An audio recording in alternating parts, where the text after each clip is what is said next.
Welcome, welcome, welcome.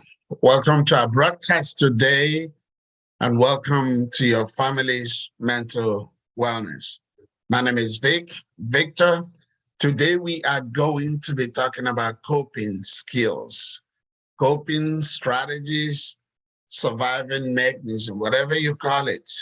These are things we can do to help ourselves deal with conditions, deal with diseases, deal with whatever is bothering us. These are things we can do on our own. So these tips are very essential for caregivers, for professionals, for therapists, for proprietors of school, knowing these things, even for parents and grandparents, knowing these things can help you manage any condition, disorder, or mental condition. Whatever it is, it can help us to manage them. So today we're going to be focusing, as I said, on coping skills. So what are they?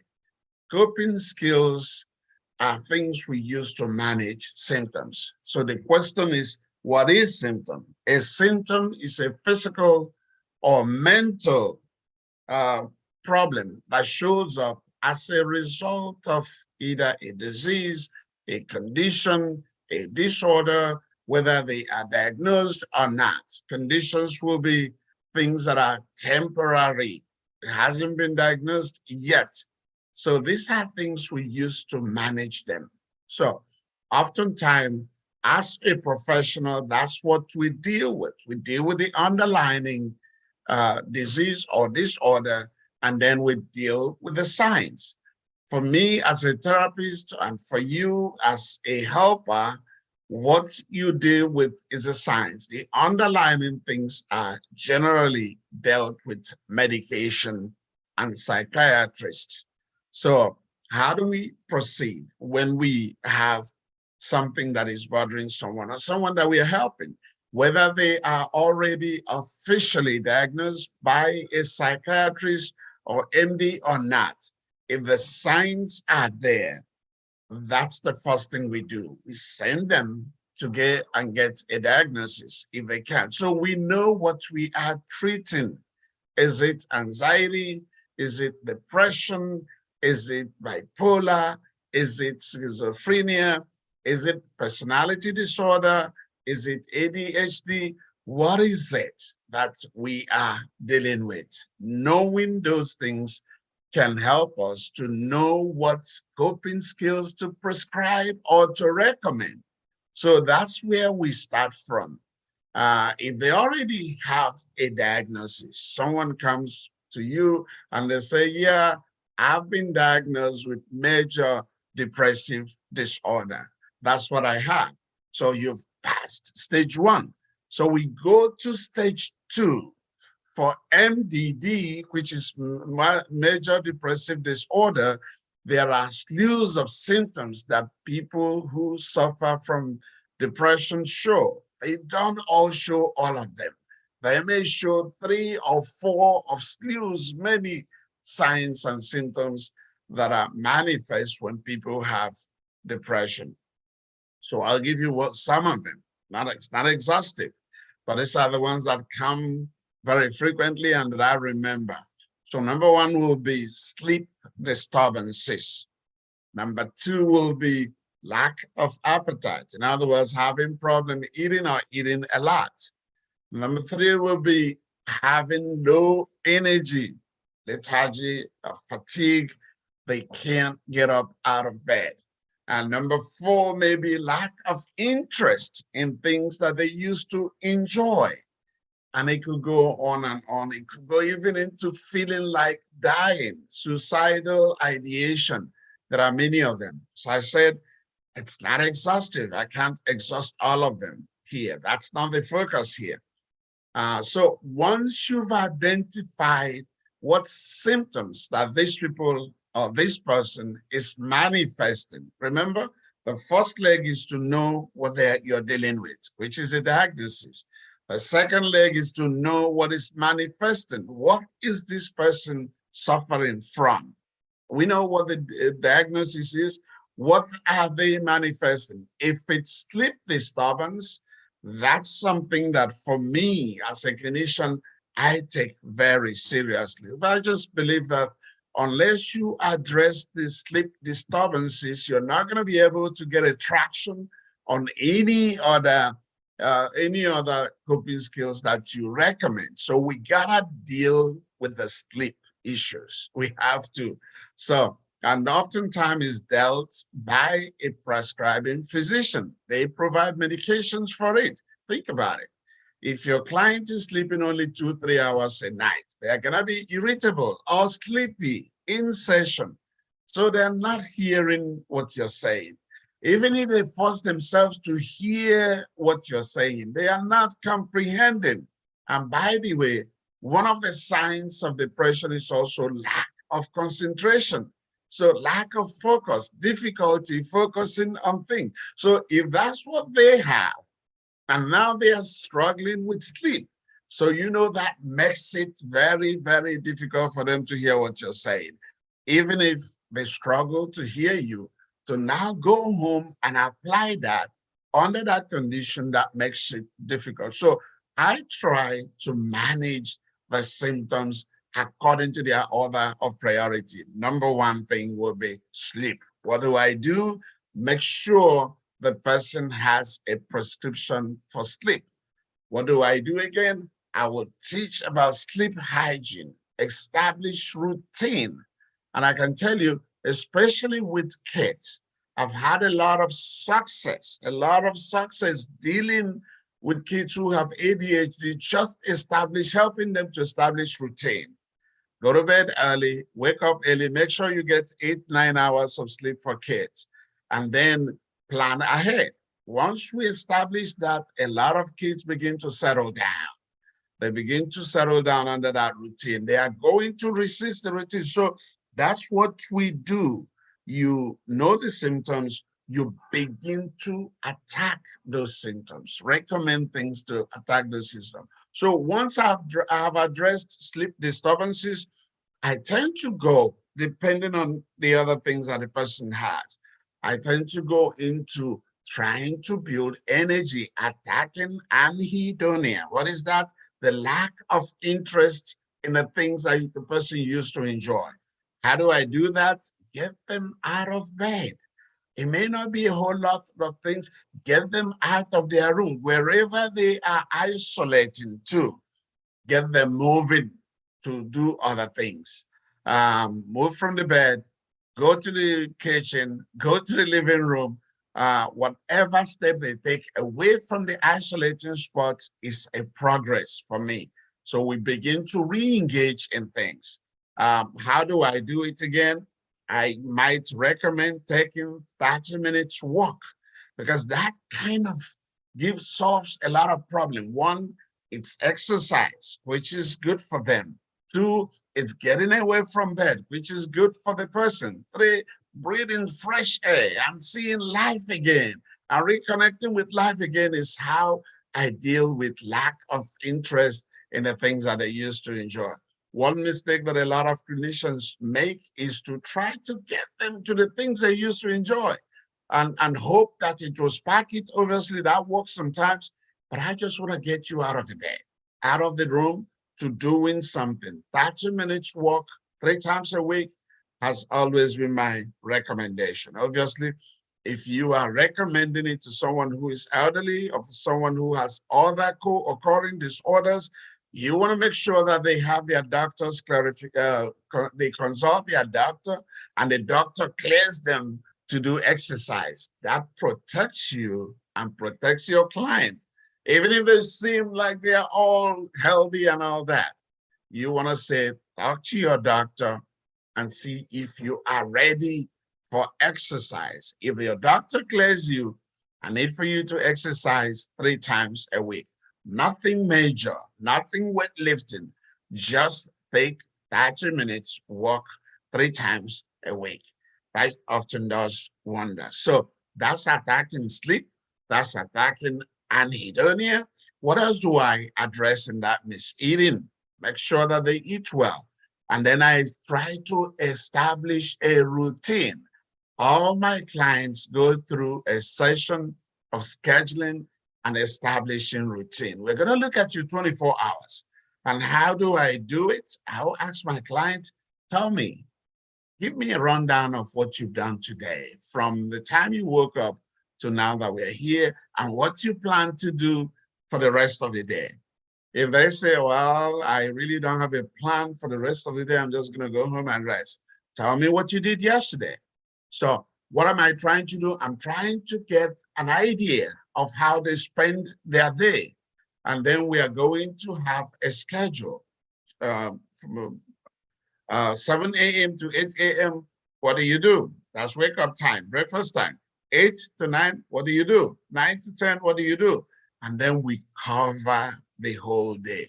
If the person has a job, obviously that's made easier for us. The time they are at work and the time they get off from work and drive back home or take a ride back home is already scheduled. So we're going to plan before work, after work. Most cases, what do I do when I get out of work? When I get home from work, how do I engage the time so that I can go to bed early and get enough sleep? So that's what I do. I address sleep issues. I address anhedonia, which is lack of interest in things you used to enjoy. I address fatigue, getting out of bed. Obviously, to cap all this, I want to make sure that if you have a prescription from a doctor, that you are taking your prescription. That's what helps all these things to work. That the person is taking their prescription. If they don't have one, they need to go get one. Both the medication and the therapy work in tandem. Now, some therapy works more for them than medication, or if you don't know, you have to recommend both because it helps you as a therapist, it helps the psychiatrist as a psychiatrist. The medication and the therapy work hand in hand. And then once we have addressed these three things, one, identify the diagnosis or have a diagnosis. Number two, know the symptoms. Know the symptoms. And it's very simple. What are you doing? What are you feeling? Some of them may not be able to describe it for you. So you have to have a list of symptoms of depression, for instance. So you just run it down. Sleep disturbances. Are you having any problem sleeping? Yep. How many hours are you sleeping? I don't know. A lot of them would say, I don't know. They truly can't tell you offhand how many hours they sleep. So I might say, last night, when did you go to bed? About 2 o'clock. When did you wake up this morning? 6 o'clock. So we calculate it, kind of gives us an idea what happened last night. And then we go back, is it pretty much your routine or was there something different that made yesterday unique? They say yes, that's my routine. Most of the time I can't sleep, I go to bed late. Then we take that as a baseline for the sleep pattern. And from there, we decide how much time do we need to allocate to sleep. So if the person is going to bed at 8 p.m. and waking up at 6, obviously they're getting enough sleep. They're going to bed at 12 and waking up at 5, we have a problem that needs to be addressed. So we attack the symptoms. We attack the symptoms. We know the symptoms, we attack the symptoms, and then we have provided coping scheme. Once they settle down on those three things, the sleep issue, the anhedonia that helps you get up, and the eating, once they settle down on it, and then we go into routine and begin to address other or provide other coping skills. Coping skills will be, what do you do to deal with what's going on here, what's going on in your head? Do you listen to music? What do you do to distract yourself? Sometimes I prescribe relaxation schemes and strategies that they can use to calm down. But that's something that I do after maybe first 1, 2, 3 sessions. It's not the first thing I provide. I provide those after 2, 3 sessions, unless my client is having panic attack. If panic attack is one of the symptoms that they are manifesting, I'm going to go straight into relaxation, teaching them how to do breathing exercise, relaxation, meditation, so that they can at least deal with the panic and the extra severe anxiety that they're having. So if we don't have a panic attack, I would follow those patterns. Take care of the sleep, take care of the isolation, provide routine, make sure they are eating well, make sure they are taking their medication, and the person will start progressing to a point where we now introduce the other coping strategies that they need. So if you are here, because all along I've been talking to professionals, if you're here and you are the one who have depression, or you have anxiety, or you have any diagnosis, follow this pattern. Address your sleep issues. Make sure you sleep well. If your body rests well, it gives you a chance. Uh, Make sure you engage in activities, not necessarily with people, but at least with yourself outside, with nature, with things. If you can't get out of the house, just walk up the stairs, up and down as much as you can. Lift some weight, do some things physical. Go, if you have a pet, go outside to the backyard and play with your dog, play with your cat, play with your kids. Just do something that gets you out into life. So those are coping strategies that I wanted to share today. But as I close, I want to share one of the experiences that I had a few weeks ago. A client of mine was having severe depression, and I tried whatever I could to get this person to sleep. She wasn't sleeping. Recommended taking a walk. She was taking the walk. Recommended medication. She was taking the medication. Recommended established sleep hygiene. She was following those. I know she was following those routine because she was bothered by what she was going through. Each time she would come back and say, I still can't sleep. I'm still having flight of ideas. I might still having racing thoughts. I'm still having all this or that, complaining here and there. And finally, it dawned on me that I need to really, really assess this person again to see what the stressors are. Because the initial stressors that she gave me may not be the stressors that she's encountering right now. So I asked her a few questions, and it happened that her son had wrecked his car. And that's something that is bothering my client. The son, 20-year-old son, wrecked his car, and that car they had spent, according to what she told me, about 10,000 buying. They were still owing 5,000. At the time of the wreck, there was no insurance. So this was the new stressor that was bothering my client. So whatever I threw to her, I gave her to help her, wasn't helping her. We needed to address the stressor, the source of the stress, which is my son wrecked his car. What are we gonna do? Now we are owing 5,000. Now my son doesn't have a car. We're gonna have to fix the car. We're gonna have to, who's gonna be dropping him off at work? He might lose his work. All these things are things that are going on in his head. So in her head. So even if she tried to sleep, she couldn't sleep. So we came down, we talked about it, we did some problem solving skills. What can you do? What can you control? What can't you control? Let's control what we can. Let's find solutions to things we cannot control. Once we address that, the next 2-3 days, she called me and said, I'm sleeping now. I'm sleeping 4 or 5 hours. She wasn't sleeping more than 1 hour before. I'm sleeping 4 or 5 hours and it's continuing. I'm doing my exercise. So sometimes we need to find out what is the source of the stress. What is stressing our client? Until we address that, whatever coping skills and strategy we throw at them may not work.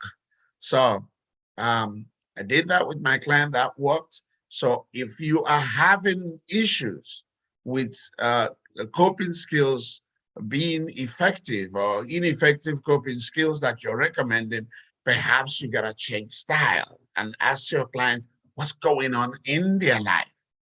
Perhaps if we can address the problems that they are dealing with, we maybe address the source of the stress, and then the coping skills will kick in and help.